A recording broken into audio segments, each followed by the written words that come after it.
जय बोलो गणाधिपति गणधराचार्य श्री कुंथु सागर जी गुरुदेव की जय। जय बोलो परम पूज्य स्वाध्याय तपस्वी वैज्ञानिक धर्माचार्य श्री कनक नंदी जी गुरुदेव की जय। आज की स्वाध्याय सभा को प्रारंभ करने के लिए मैं परम पूज्य मुनि श्री सुविकी सागर जी गुरुदेव के चरणों में नमोस्तु करते हुए निवेदन करता हूँ कि वे आज की सभा को मंगलाचरण के द्वारा प्रारंभ करें। नमोस्तु गुरुदेव। मेरी आवाज आ रही है वरुण? जी गुरुदेव आ रही है। हाँ। जय बोलो अनंतानंत सिद्ध परमेष्टि भगवान की जय। जय बोलो अनंतानंत गुण संपन्न आदि ब्रह्मा वृषभनाथ भगवान की जय। जिनवाणी सरस्वती माता की जय। जय बोलो परम पूज्य गणाधिपति गणधराचार्य श्री कुंतु सागर जी गुरुदेव की जय। जय बोलो परम पूज्य कवि शेखर आचार्य भगवंत श्री कनक नंदी जी गुरुदेव की जय। सत्य सनातन जैन धर्म की जय। समस्त संत वृंद की जय। प्रिय धर्मात्मन, मैं आज की इस वेबिनार में आपको एक ऐसे विषय पर लेकर जा रहा हूं जिसमें वीतरागता और सरागता, ये जो दो टोंक है, इसका अंतर आपको ज्ञात होगा, क्योंकि हम आराधक हैं उन वीतरागी समदर्शी प्रभु के, उन भगवान के जो समस्त मोह और सांसारिक प्रपंचों से परे होकर कर्मों को नाश करके वीतरागी हो गए। तो जो वीतरागी है, शब्द ही बता रहा है कि उनको किसी से कोई राग नहीं है। और जैन दर्शन मानता है कि कोई भी संसार का कर्ता धर्ता नहीं है। अकर्तावादी जैन धर्म है। तो आचार्य भगवंत ने छाणी में 31/12/2012 को प्रातः काल 6:58 पे कविता सृजित की थी। वीतरागी समदर्शी भगवान पूजनीय क्यों, प्रश्नात्मक रूप से। इसके बाद में आपको इसके विपरीत वीतरागी और उसके बाद फिर सरागी का स्वरूप भी बताऊंगा कि संसारी जीव मोह से आच्छन्न है, मोह से कितने दुखी हैं, मोह से संसार में भ्रमण कर रहे हैं, वो भी बताऊंगा। लेकिन सर्वप्रथम आज के इस कार्यक्रम का मंगलाचरण बोलिए। आज का जो विषय है वो है वीतरागी समदर्शी भगवान पूजनीय क्यों। तो ध्यान से सुनिए कविता, उसके बाद में इसका यथायोग्य प्रतिपादन करूंगा, विश्लेषण करूंगा। तुम तो ठहरे वैरागी,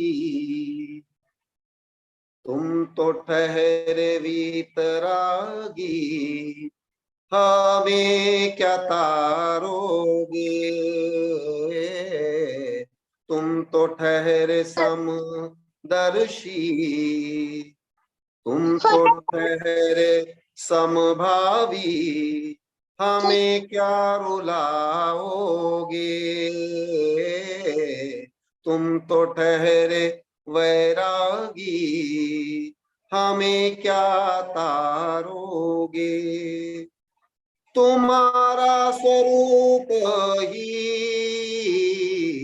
हमें जो शिक्षा देता है, मोक्ष मार्ग का स्वरूप भी हमें जो बतलाता है।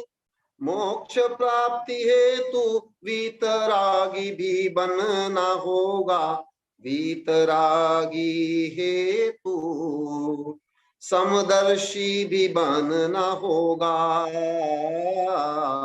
तुम तो ठहरे समदर्शी, हमें क्या रुलाओगे। तुम तो ठहरे वैरागी, हमें क्या तारोगे। राग द्वेष व मोह इस हेतु त्यागना होगा।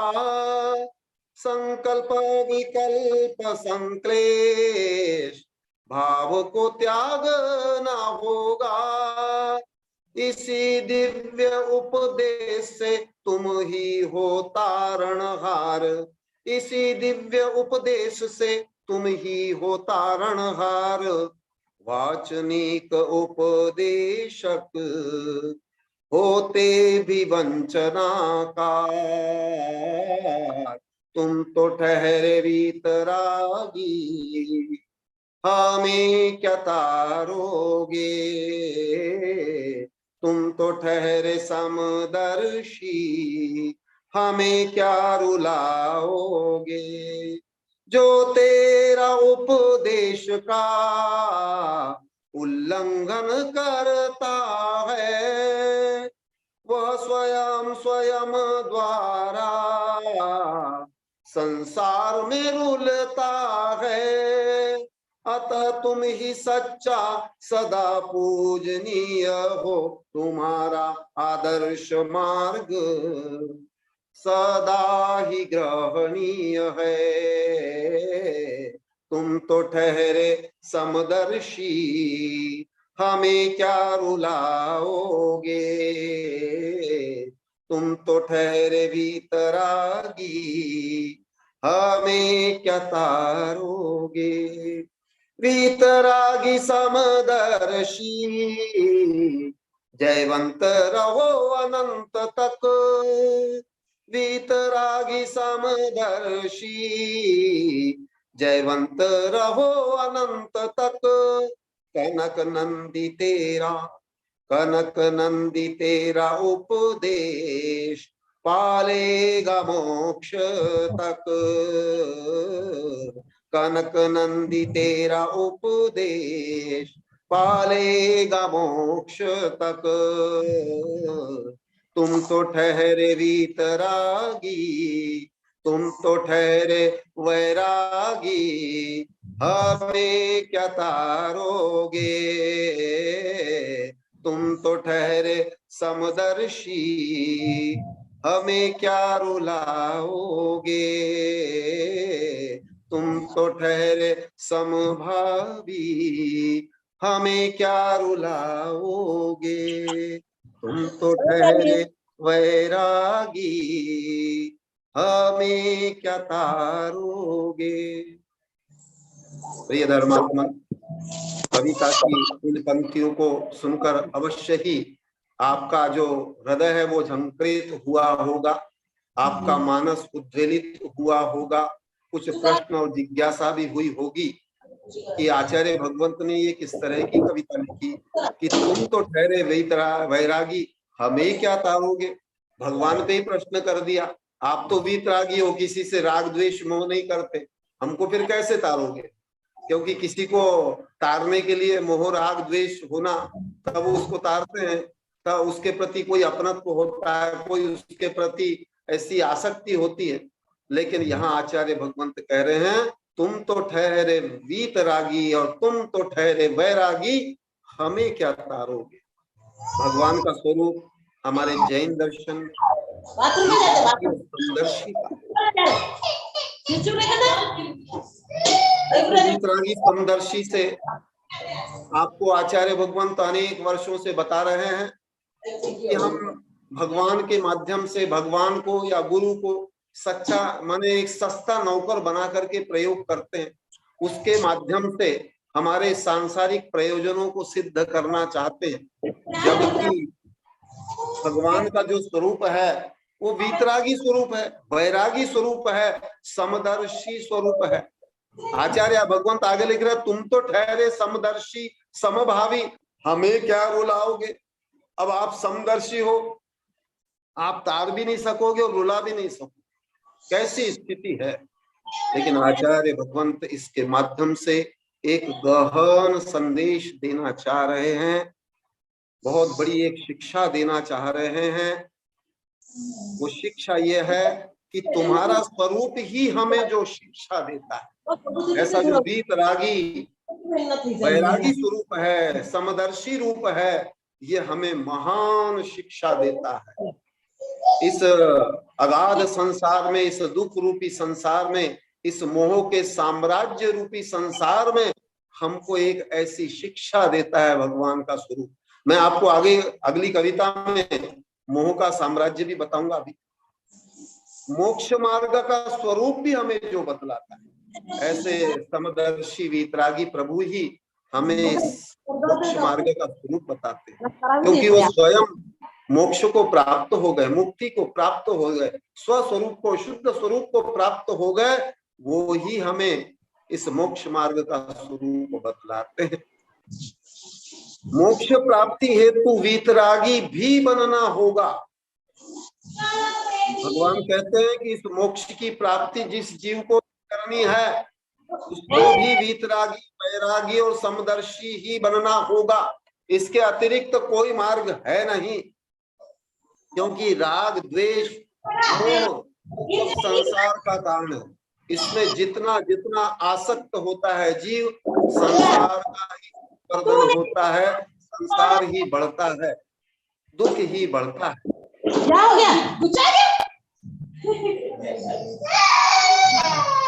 बीच में डिस्टर्ब कर रहा है वर्ण, थोड़ा ध्यान दो। पानी पीवो होगा, पानी पीने।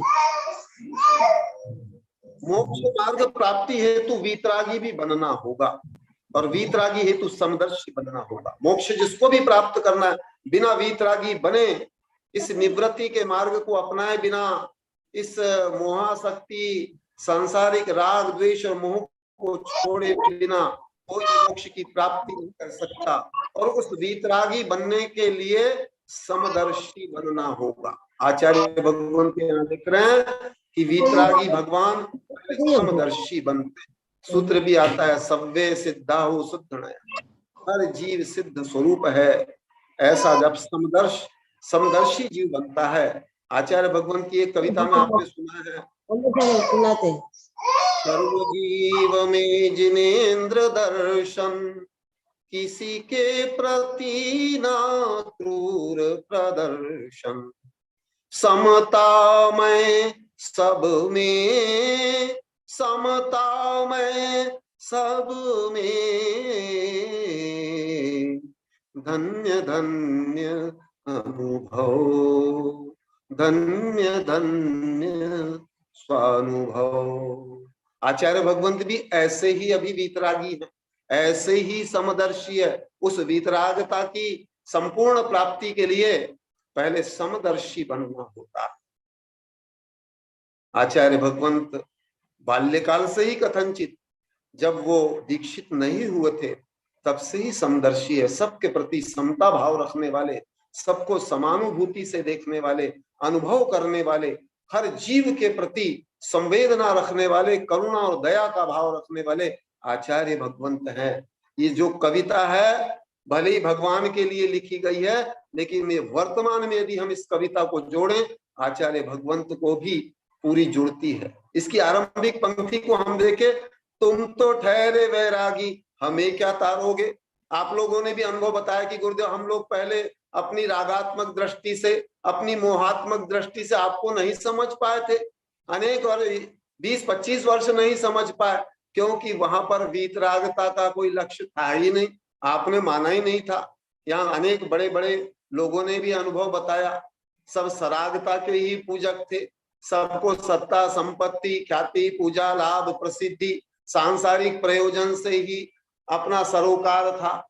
लेकिन आपने जब से ये सांसारिक सरोकार और सांसारिक प्रयोजन छोड़ा है, तब से आप वीतरागता के सच्चे आराधक बन रहे हैं। इस दृष्टि से भी ये कविता समझना है, और इस कविता के माध्यम से भगवान के इस वीतरागी समदर्शी स्वरूप के माध्यम से वर्तमान में हमको सच्चे सदगुरु के रूप में आचार्य भगवंत कनकनंदी जी, जो भगवत स्वरूपी ही हैं, जो प्राप्त हुए हैं, उनका भी स्वरूप हमको समझना है।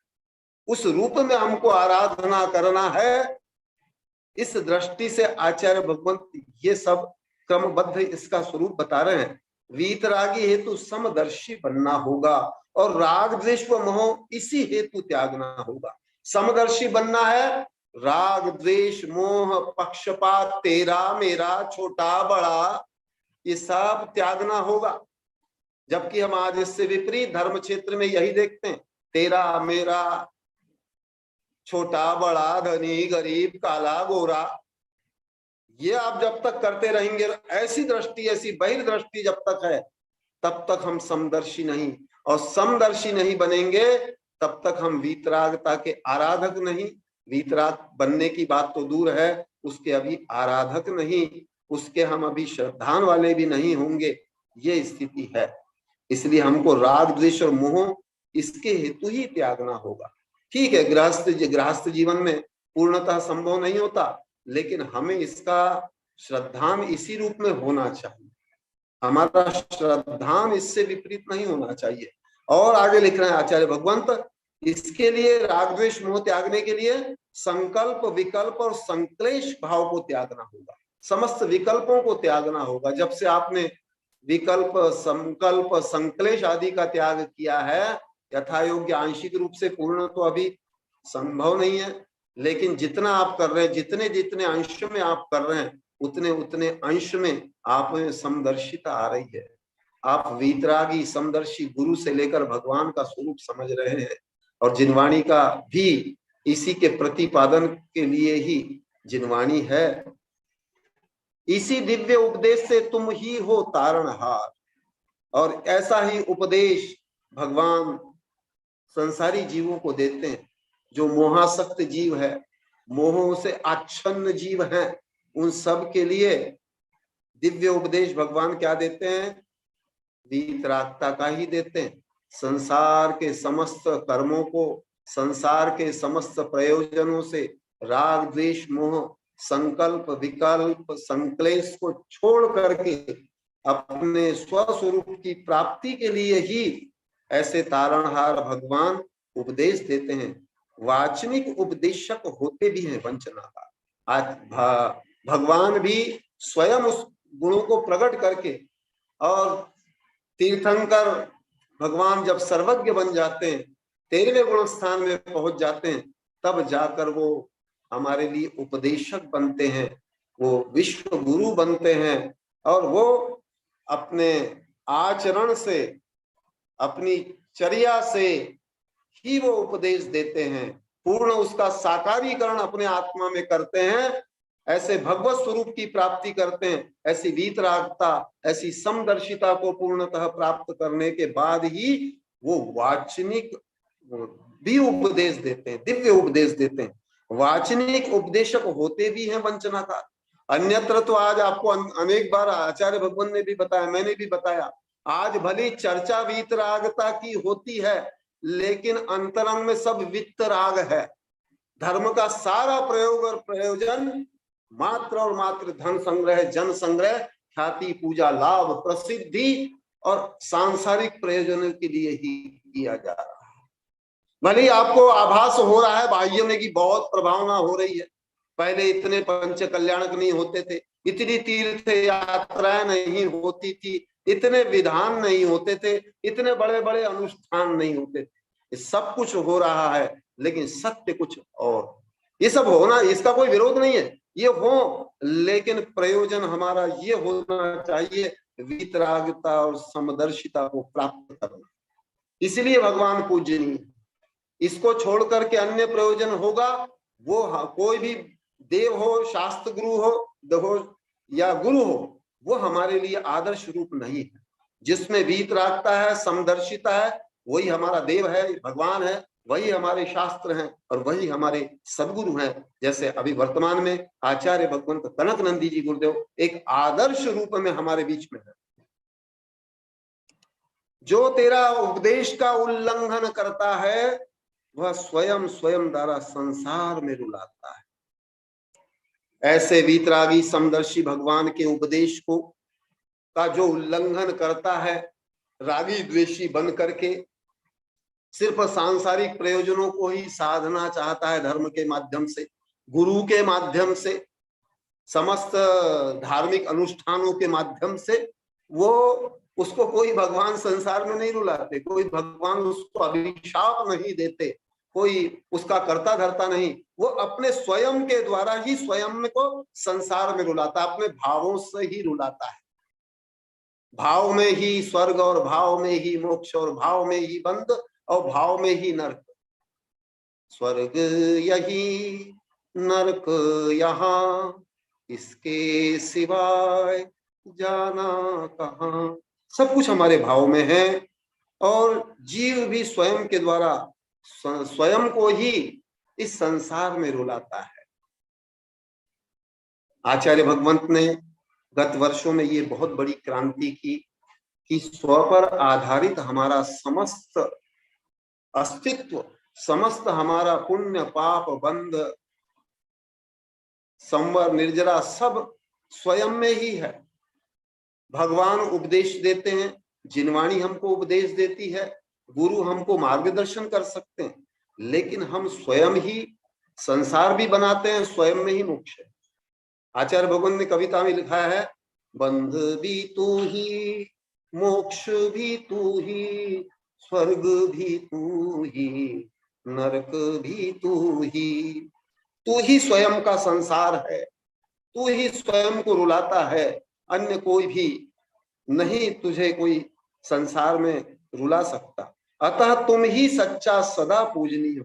आचार्य भगवंत इसके माध्यम से किसी तथाकथित तीसरे कोई वीतरागी समदर्शी भगवान की बात नहीं कर रहे हैं, इसके माध्यम से ये बता रहे हैं कि तुम में भी वही भगवत शक्ति है। उस भगवत शक्ति को जिसने साकार कर लिया, जिसने प्राप्त कर लिया, जिसने स्वस्वरूप की प्राप्ति कर ली, जिसने वीतरागता और समदर्शिता को प्राप्त कर लिया है, वो ही सदा पूजनीय हो। इसलिए हम भगवान को पूजते हैं। तुम्हारा आदर्श मार्ग सदा ही ग्रहणीय है। आचार्य भगवंत बोल रहे हैं ऐसे वीतरागी प्रभु का जो मार्ग है, आदर्श मार्ग है, वही ग्रहणीय है। इसके अतिरिक्त कुछ भी ग्रहणीय नहीं है।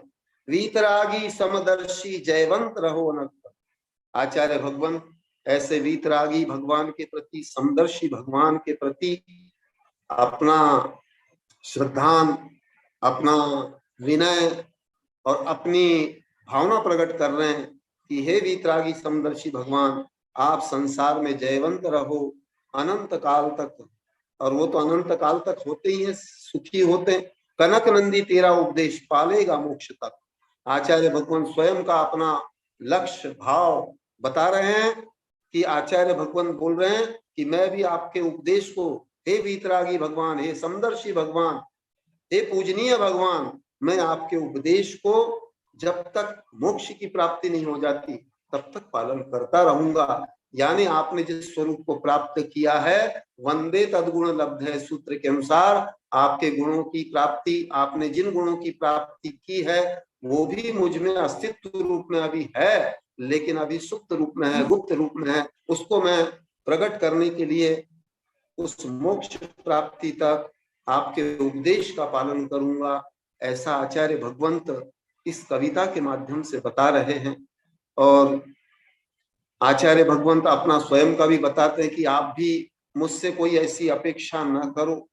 मैं किसी प्रकार की आपको सत्ता संपत्ति दिलाने वाला नहीं हूं, और सत्ता संपत्ति भी उस पुण्य के प्रभाव से ऐसे वीतरागी प्रभु के आराधना से, समदर्शी प्रभु की आराधना से, ऐसे वीतरागी और समदर्शी गुरु की आराधना से, ये तो सब सातिशय पुण्य के रूप में प्राप्त होती है। इसके लिए कोई अलग से हमको प्रयास करने की आवश्यकता ही नहीं है।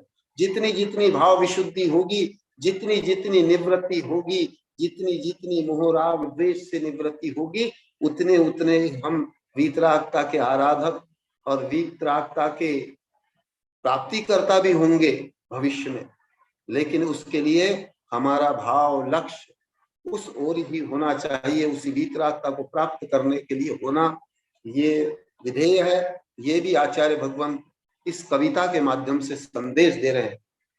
लेकिन इस कविता को समझने के लिए, इसका रहस्य समझने के लिए हमें इसके बिल्कुल दूसरे पक्ष की ओर आना पड़ेगा।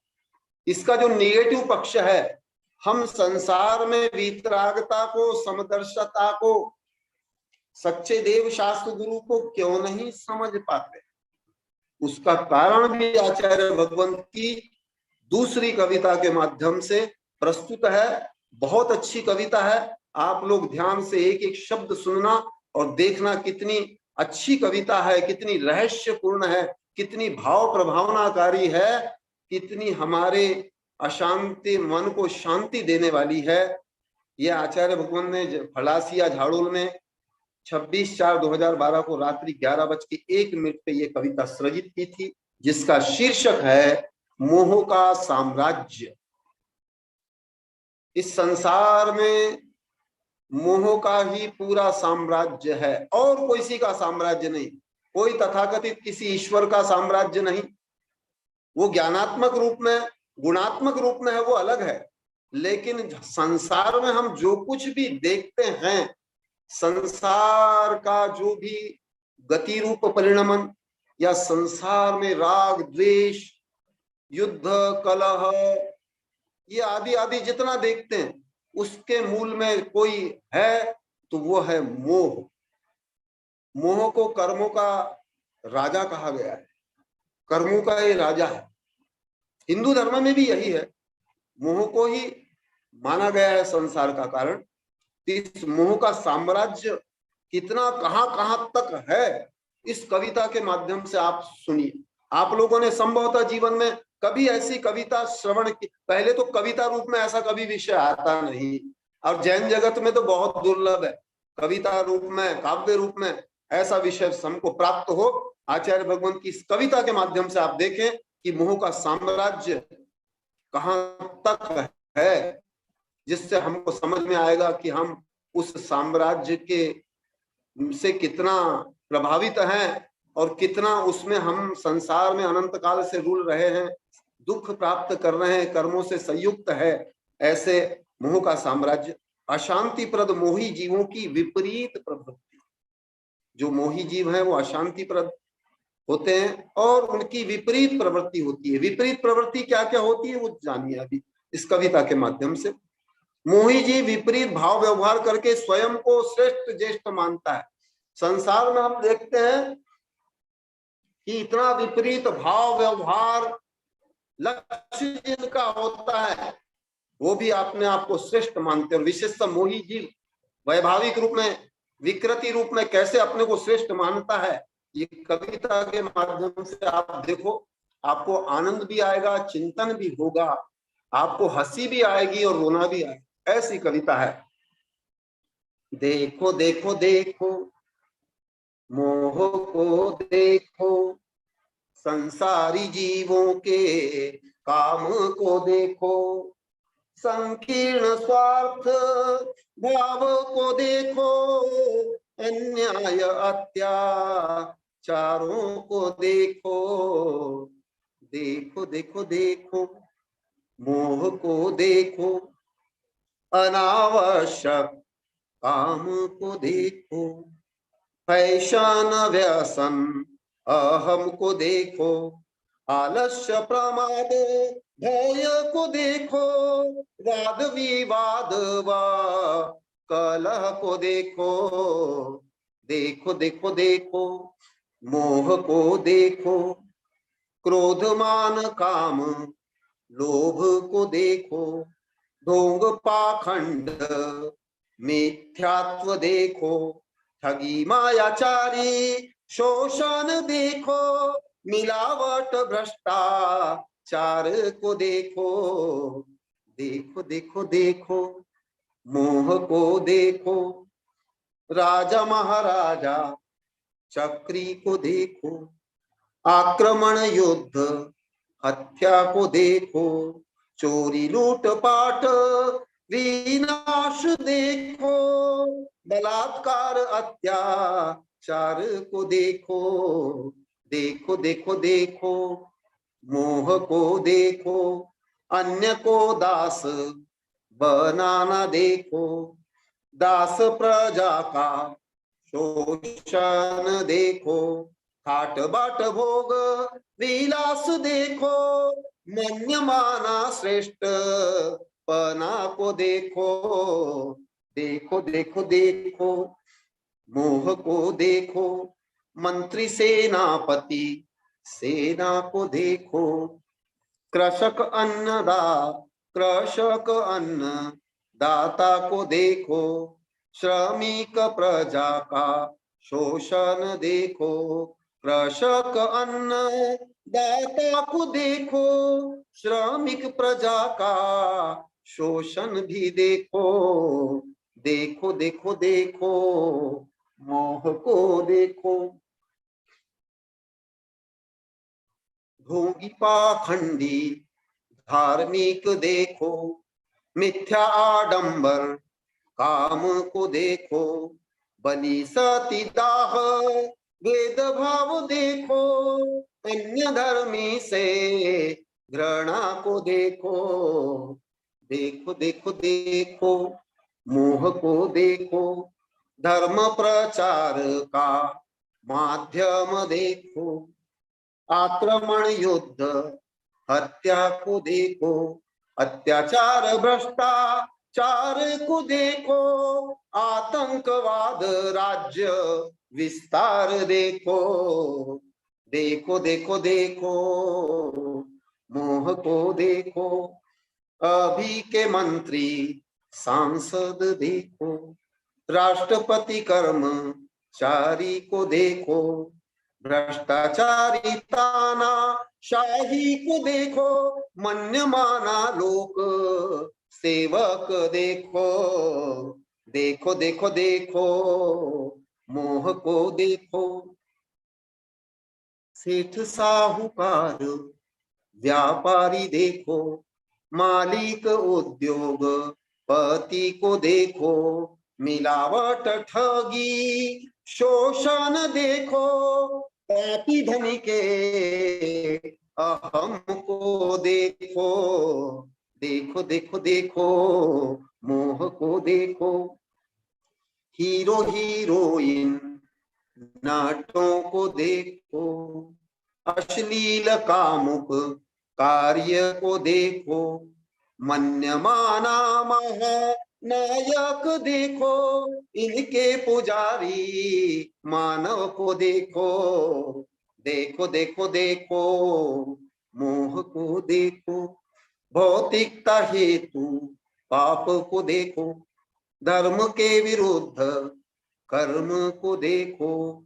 अनर्थकारी कार्य को देखो, उसी के निमित्त पाप को देखो।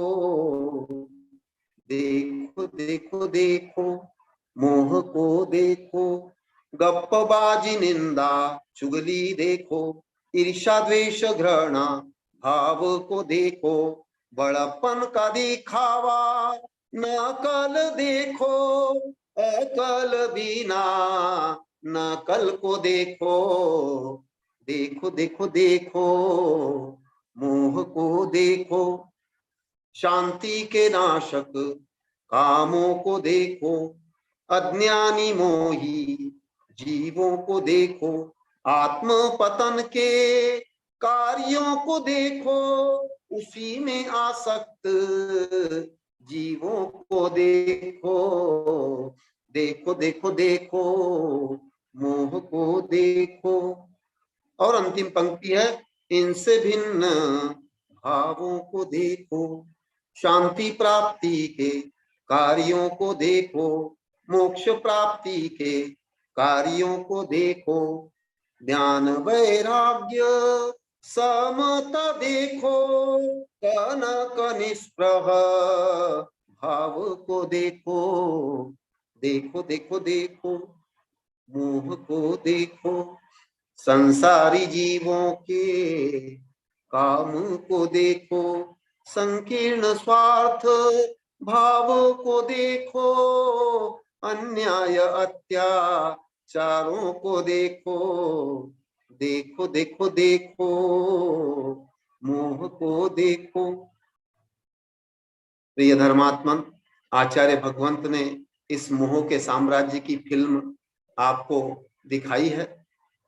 इस पूरी मोह के साम्राज्य की फिल्म को हमारे वीतरागी समदर्शी भगवान भी सर्वज्ञ रूप में देखते हैं, लेकिन आचार्य भगवंत भी अपने भावश्रुत ज्ञान के माध्यम से इस ब्रह्मांड की पूरी फिल्म को प्रति समय देखते हैं। आचार्य भगवंत कई बार बोलते हैं, मैं क्या नहीं देखता और क्या नहीं इस विषय में जानता। पाप और पापियों को देखता हूँ, घृणित से घृणित विभत्स से विभत्स, हिंसात्मक, युद्धात्मक, हर प्रकार का विषय गुरुदेव जानते हैं, देखते भी हैं, और देख करके क्या करते हैं, इस मोह के साम्राज्य को समझते हैं। इस साम्राज्य से मुझे आगे चल के अपने स्व साम्राज्य में जाना है। इस मोह साम्राज्य में अनादिकाल से मैं रहा हूं, तो इसलिए आप लोगों के लिए भी ये कविता बहुत श्रवणीय है, बहुत समझने योग्य है, बहुत बड़ा रहस्य है। आपको इतना आयाम एक साथ मोह के कहीं श्रवण करने को संभव तो नहीं मिले होंगे। मैं बिना देखे ही बोल रहा हूं, मैंने तो नहीं सुने थे। मैंने भी आचार्य भगवंत की इस कविता को जब सृजित हुई थी तब भी गाया था, अनेक बार गाया, लेकिन उसमें मुझे रहस्य तभी समझ में आया कि मोह किस किस रूप में कार्य करता है, मोह की कहां तक यत्ता है और कहां तक उसका साम्राज्य फैला हुआ है पूरे ब्रह्मांड में, चतुर्गति के जीवों में। ये हम इसके माध्यम से देखें, लेकिन हम अपने लौकिक जीवन में भी जो कुछ देखते हैं उसको अनुभव नहीं कर पाते। ये हमारे दैनंदिन जीवन में प्रति समय, प्रति दिन और प्रति हर युग में हो रहा है, लेकिन उसको अनुभव करने की, उसको जानने की, उसको मानने की और उससे दूर रहने का प्रयास और पुरुषार्थ करने की आवश्यकता है। तब इस मोह रूपी साम्राज्य से हम बाहर आकर के अपने आत्म साम्राज्य को प्राप्त कर सकते हैं। तो देखिए, मैं थोड़ा विश्लेषण करके बात बता रहा हूं। देखो देखो देखो मोह को देखो, संसारी जीवों के कामों को देखो। आचार्य भगवंत इस कविता के माध्यम से बोल रहे हैं कि हे भव्य जीवो, तुम भी इस मोह को देखो संसार में, और संसारी जीवों के काम को देखो। इस संसारी जीव क्या क्या काम करते हैं इस मोह के वशीभूत होके, जिससे आप लोग बहुत मुग्ध हो जाते हैं, बहुत प्रभावित हो जाते हैं। आहा, क्या साम्राज्य है, क्या सत्ता है, क्या सौंदर्य है, क्या रूप है, क्या ख्याति है, क्या प्रसिद्धि है, ये सब इनसे आप बहुत प्रभावित होते हैं। हर जीव ऐसा प्रभावित रहा है, मैं भी प्रभावित रहा हूं, तीर्थंकर भी प्रभावित रहे हैं, हर जीव ऐसा प्रभावित रहा है। लेकिन ये जानने के बाद में, आपको अपने स्वस्वरूप को जानने के बाद में, तब आप मोह को समझ सकते हैं। इस मोह को जानना जरूरी है, जिसने हमको जकड़ के रखा है, बांध के रखा है इस जेल में, संसार में। ये बहुत प्रबल है। और आगे देखो, संसारी जीवों के काम को देखो और संकीर्ण स्वार्थ भाव को देखो, अन्याय अत्याचारों को देखो। इस मोह से ग्रसित होकर के ही जीव संकीर्ण हो जाता है, स्वार्थी होता है, अन्यायी और अत्याचारी होता है। तो इस अन्याय, अत्याचार और संकीर्ण भाव को भी देखना है। अनावश्यक काम को देखो, फैशन, व्यसन, अहम को देखो। अनावश्यक काम कितने करते हैं, जिसको आज का मनोविज्ञान अनुत्पादक कार्य कहता है, नॉन प्रोडक्टिव एक्टिविटी कहता है। ऐसे अनावश्यक काम भी करता है, भले वो मनोविज्ञान के रूप में समझ रहे हैं, लेकिन वो भी अभी इस रहस्य को नहीं जानते कि इसका कारण क्या है अनावश्यक कार्य करने का। हमारे आगम में भी इसके लिए बहुत गंभीर शब्द आया है, अनर्थ दंड। इस अनर्थ दंड के कारण ही जीव इस मोह के कारण ही सारे अनर्थ दंड करता है, ऐसे अनुत्पादक कार्य करता है। जो अनात्म कार्य है वो सब इसीलिए इस मोह से ही करता है।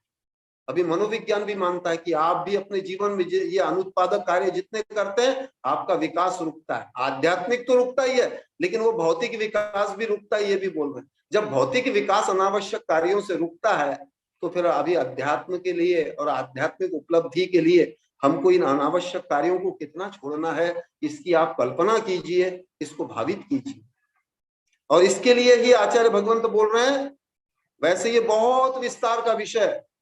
हमको आचार्य भगवंत ने जब रामगढ़ ग्राम में पढ़ाया था इसके विषय में, ये कई दिनों तक ये विषय चला, अनावश्यक काम का, अनर्थ दंड का, कैसे कैसे। लेकिन यहाँ शॉर्ट में सूत्र रूप में आचार्य बोल रहे हैं कि जितने फैशन, व्यसन है और जितने अहम के कार्य हैं, वो सब इस अनर्थ दंड के कारण ही होते हैं। बहुत सारे रूप हैं उसके। आलस्य, प्रमाद, भय को देखो, वाद विवाद व कलह को देखो। और इसी के कारण ही, इन अनावश्यक कार्यों के कारण ही आलस्य भी होता है, प्रमाद भाव होता है, भय होता है, वाद विवाद और कलह।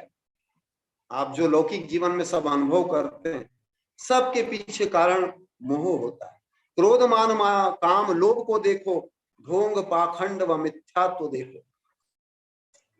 क्रोधमान काम लोभ को भी हम देखते हैं, जो कषाय रूप है, पाप रूप है। ऐसे ढोंग और पाखंड और मिथ्यात्व, ये सब पाप ही रूप है। हमारे यहाँ भी जितना 5 प्रकार के जो पाप बताए, 4 प्रकार के कषाय है, ये भी सब मोह से ही जायमान है। उसके ही सब विविध ये रूप हैं जो इस कविता में बताए गए। ठगी मायाचारी शोषण को देखो, मिलावट भ्रष्टाचार को देखो। इस मोह के कारण जीव कितनी ठगी करता है, मायाचारी करता है, शोषण करता है, संसार में मिलावट करता है, भ्रष्टाचार करता है और बड़ा भी कहलाना चाहता है। आप भी उनको बहुत बड़ा बना देते हैं। आचार्य भगवंत हमेशा एक व्यंग्यात्मक बोलते हैं कि ऐसे लोग ज्यादा ज्यादा दही बड़े बन सकते हैं। ये बड़े नहीं है, आप जिनको बड़ा समझ रहे, ये सब मोह का ही साम्राज्य है, मोह की महिमा है। राजा महाराजा चक्री को देखो और आक्रमण युद्ध हत्या को देखो। आप जिनको बड़े बड़े राजा महाराजा चक्री समझते हैं, आक्रमण युद्ध हत्या जिसके कारण होती है, आज भी युद्ध हो रहा है, यूक्रेन में हो रहा है, रशिया में हो रहा है, विश्व युद्ध के बादल मंडरा रहे हैं। ये सब कैसे हो रहा है? सब मोह के कारण हो रहा है, परिग्रह के कारण हो रहा है। इस मोह से जायमान सब कुछ होता है पाप। चोरी लूटपाट और विनाश को देखो, जितना चोरी हो रही, लूटपाट हो रहा है, सारा विनाश हो रहा है, बलात्कार हो रहा है, अत्याचार हो रहा है, ये सब मोह के कारण। अन्य को दास बनाना देखो और दास प्रजा का शोषण देखो। व्यक्ति दूसरों को जो दास बनाते हैं और उनका शोषण करते हैं, ठाड़ भाड़ भोग विलास करते हैं और अपना मन्य माना जो श्रेष्ठपना सिद्ध करते हैं, वो सब कुछ इस मोह से ही जायमान। और आगे देखो, मंत्री सेनापति सेना को देखो, राजा के पाप के भावी को देखो। राजा के अधीनस्थ रहने वाले, आचार्य भगवंत हमेशा कहते हैं, जो राजेश्वरी सो नरकेश्वरी, राज्य करते हुए नरकगामी होता है जी। चाहे उसके मंत्री हो, सेनापति, सेना हो, सब राजा के पाप के वो भी भागी होते हैं, क्योंकि वो भी नवकोटि से उनके सहायक बनते हैं। इसलिए हमको किसी की सत्ता संपत्ति से प्रभावित नहीं होना चाहिए। सम्यक दृष्टि बनने का सूत्र है। कृषक अन्नदाता को देखो, श्रमिक प्रजा का शोषण देखो। कृषकों का, अन्नदाता का भी शोषण आप देखते हैं, उसकी क्या दुर्दशा है। ये भी सब मोह के कारण होता है। श्रमिक प्रजा का शोषण देखो, ढोंगी पाखंडी धार्मिक देखो, मिथ्या आडंबर काम को देखो। अभी आप गत वर्षों के इस ज्ञान की क्रांति से समझने लगे हैं कि धर्म क्षेत्र में भी कितना ढोंग पाखंड चलता है, कितना मिथ्या आडंबर युक्त काम होता है। वो भी सब मोह का ही कारण है।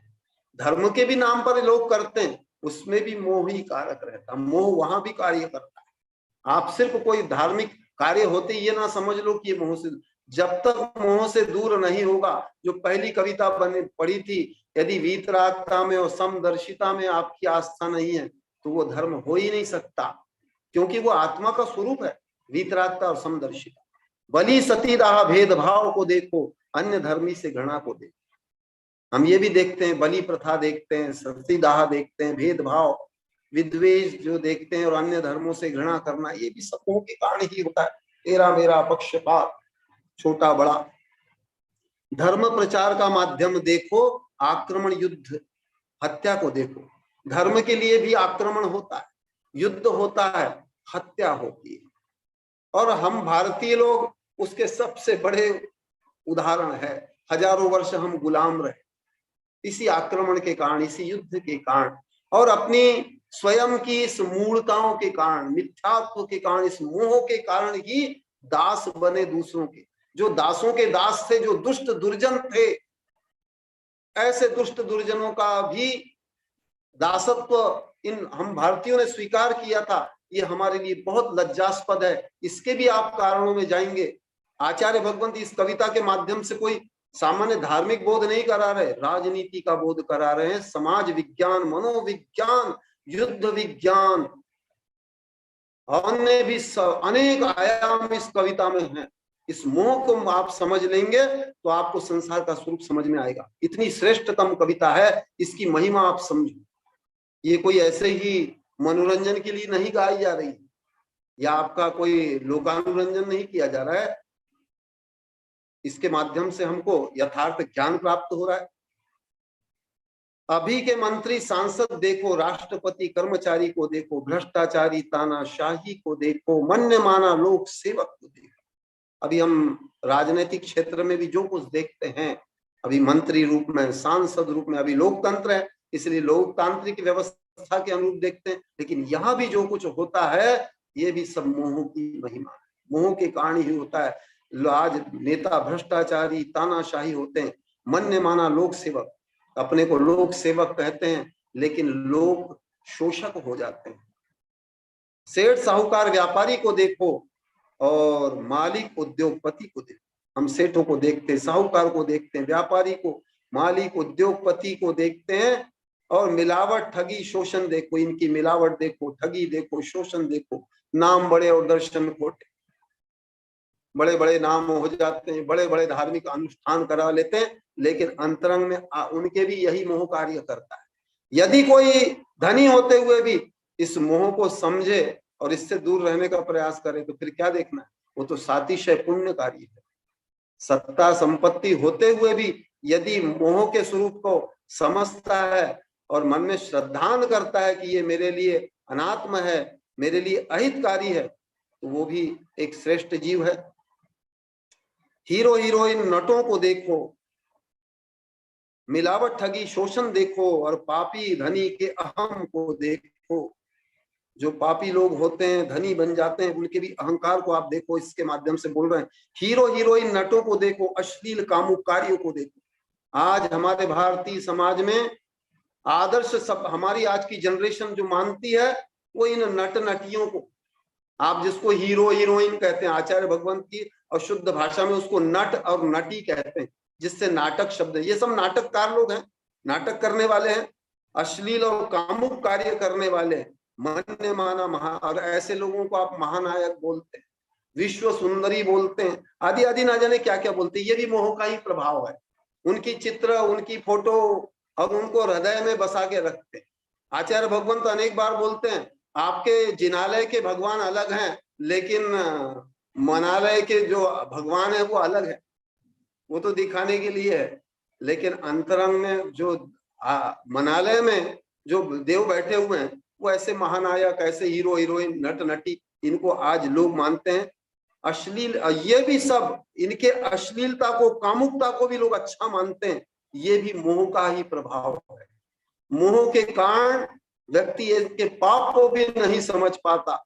अभी आए दिनों मीडिया में इनके भी बहुत पापों का ऐसा सब पर्दाफाश हो रहा है, उसको भी आप लोग समझो। ये कितने राष्ट्रद्रोही हैं, कितने दुष्ट दुर्जन हैं, कितने व्यसनी हैं, कितने शिकारी हैं, कैसे हिंसा करते हैं, कैसे सड़कों पर लोगों को रोंदते हुए चलते हैं। ये भी आपको समझना चाहिए, ये भी सब मोह के कारण हो रहा है। आप लोगों के पास, सामान्य लोगों के पास, यहाँ तक कि बड़े बड़े धार्मिक कहलाने वाले लोगों के पास भी इतना अनुभव नहीं होता। आचार्य भगवंत अपने अनुभव से, अपनी आध्यात्मिक अनुभूति से इतना लिख रहे हैं। एक बाल ब्रह्मचारी आचार्य होते हुए संसार का इतना स्वरूप हमको बता दे रहे हैं। ये हमारे लिए कितनी बड़ी उपलब्धि है। हमारे अनंत जन्म चले गए, हमने कभी इस मोह के स्वरूप को नहीं समझा, इसलिए तो संसार में दुखी हुए।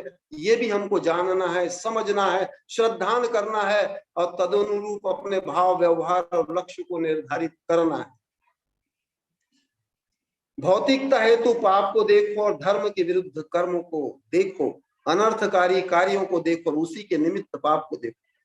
समस्त पाप भौतिकता के लिए ही करते हैं, और धर्म के विरुद्ध भी जितने कार्य करते हैं वो भी सब पाप इसी मोह से ही होते हैं। अनर्थकारी कार्यों को देखो, उसी के निमित्त पाप को देखो। आचार्य भगवंत बोल रहे हैं, जितने अनर्थकारी हम कार्य देखते हैं हमारे लौकिक जीवन में, वो सब इस मोह से होते हैं, और उसके निमित्त ही सारे पाप होते हैं। गप्पबाजी, निंदा, चुगली को देखो। गप्पबाजी और निंदा का भी आप अपने अनुभव से अभी समझने लगे हैं। आचार्य भगवंत के सामने हजारों बार कह चुके हैं कि गुरुदेव हम निंदा नहीं करते, गप्प नहीं लगाते, ईर्ष्या नहीं करते, द्वेष नहीं करते, सतर्क रहते हैं। लेकिन सतर्क नहीं थे उसके पहले की स्थिति देखो, और अन्यत्र भी जो होता है, संसार में भी जो होता है, यही चलता है। गप्पबाजी, निंदा, चुगली, ईर्ष्या, द्वेष, घृणा, इन भावों को देखना, ये भी सब मोह से होता है। बड़प्पन का दिखावा देखो, और बड़प्पन, इतने पापी होते हुए भी अपने आप को श्रेष्ठ मानना, श्रेष्ठ दिखाना, किसी की नकल करना, वो भी अकल के बिना नकल करना। हमारे भारतीयों में ये दुर्गुण बहुत अधिक है। अभी पाश्चात्य में ये कुछ नहीं है, वो कोई नकल ऐसी करते नहीं, वहां अकल से काम लेते हैं, हर विषय का शोध बोध करते हैं, तब उस विषय को मान्य करते हैं, वो भी सत्य तथ्य का शोध करते रहते हैं। हमारे देश में शिक्षा से लेके धर्म में कोई सत्य का शोध बोध है ही नहीं, इसलिए सब नकलची हैं, सब गतानुगतिक हैं, सब मिथ्या दृष्टि अधिक हैं, सब मोह से जायमान, ये सब दुर्दशा है।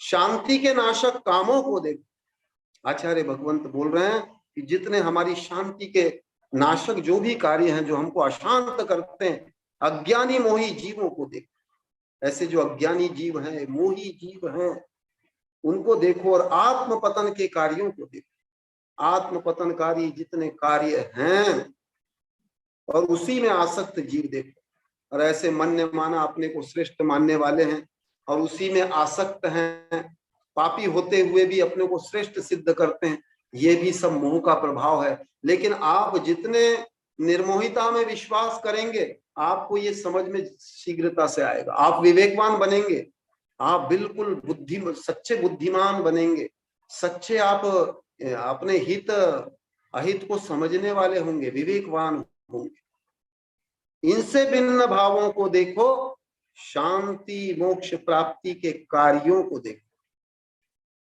आचार्य भगवंत ने ये तो मोह का स्वरूप बता दिया, लेकिन आचार्य भगवंत इससे विपरीत बोल रहे हैं कि इससे भिन्न अन्य भावों को भी देखो। मोह भी है, लेकिन उसके साथ में हमारा आत्म स्वरूप है, जो निर्मोही रूप है, शांति रूप है, मुक्ति रूप है, समता रूप है। उन कार्यों को भी हमको देखना है।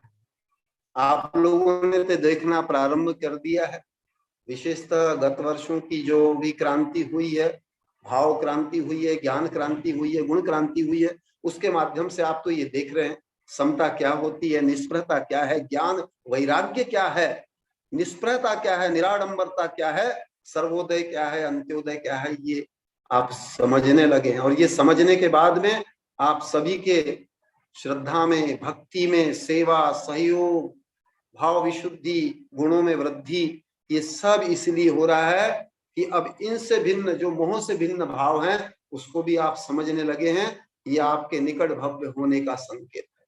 और ऐसे विषयों को निकट भव्य जीव ही समझ सकते हैं, जिनको अभी संसार में ही रुलना है। आपको कई बार जो पीड़ा होती है कि भगवान तो आप हमको ज्ञान नहीं देते, तो हम नरक निगोज जाने की ही तैयारी कर रहे थे, जिनको ऐसी पीड़ा हो रही है, वास्तव में वो निकट भव्य जीव है।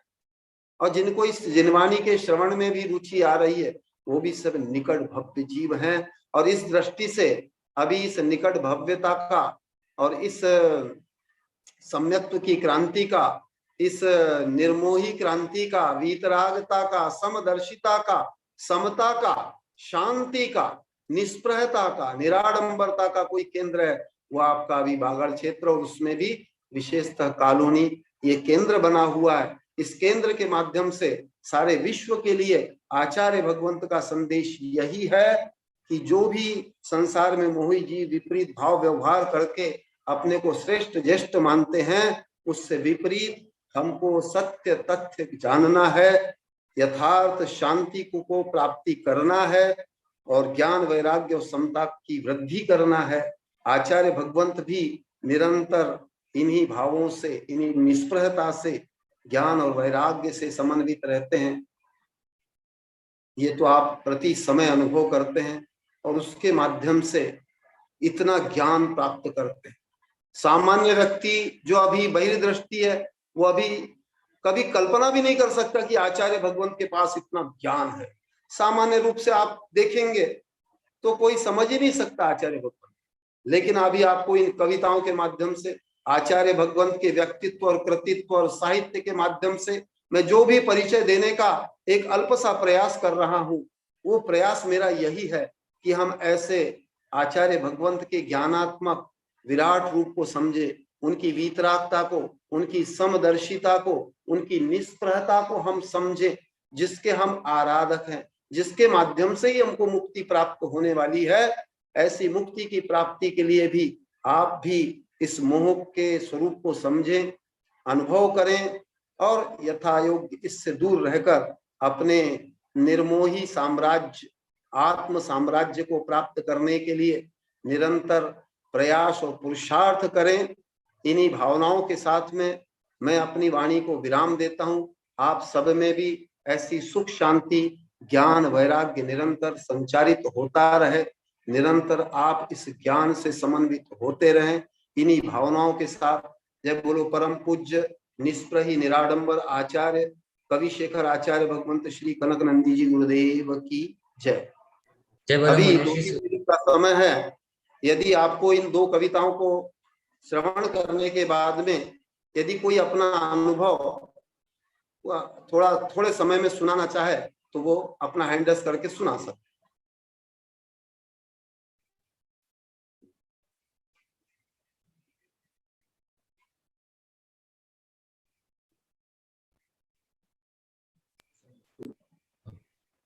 हाँ, यदि कोई नहीं है तो मैं परम पूज्य मनीषी के चरणों में नमस्ते करते हुए निवेदन करता हूँ कि वे जिनवाणी स्तुति का पाठ करें। नमस्ते गुरु। बोधि समाधि परिणाम शुद्धि स्वात्मोपलब्धि शिव सौख्य सिद्धि चिंतामणिं चिन्तत वस्तुदाने त्वां वन्द्यमानस्य ममास्तु देवी, त्वां वन्द्यमानस्य ममास्तु देवी। सर्वे भवन्तु सुखिनः, सर्वे सन्तु निरामया, सर्वे भद्राणि पश्यन्तु, मा कश्चित् दुःखमाप्नुयात्, मा कश्चित् दुःखमाप्नुयात्। ओम शांति शांति शांति। जय बोलो परम पूज्य वीतरागी समदर्शी आचार्य भगवंत श्री कनकनंदी जी गुरुदेव की जय। नमस्ते। जय बोलो मनीषी सुविज्ञ सागर जी गुरुदेव की जय।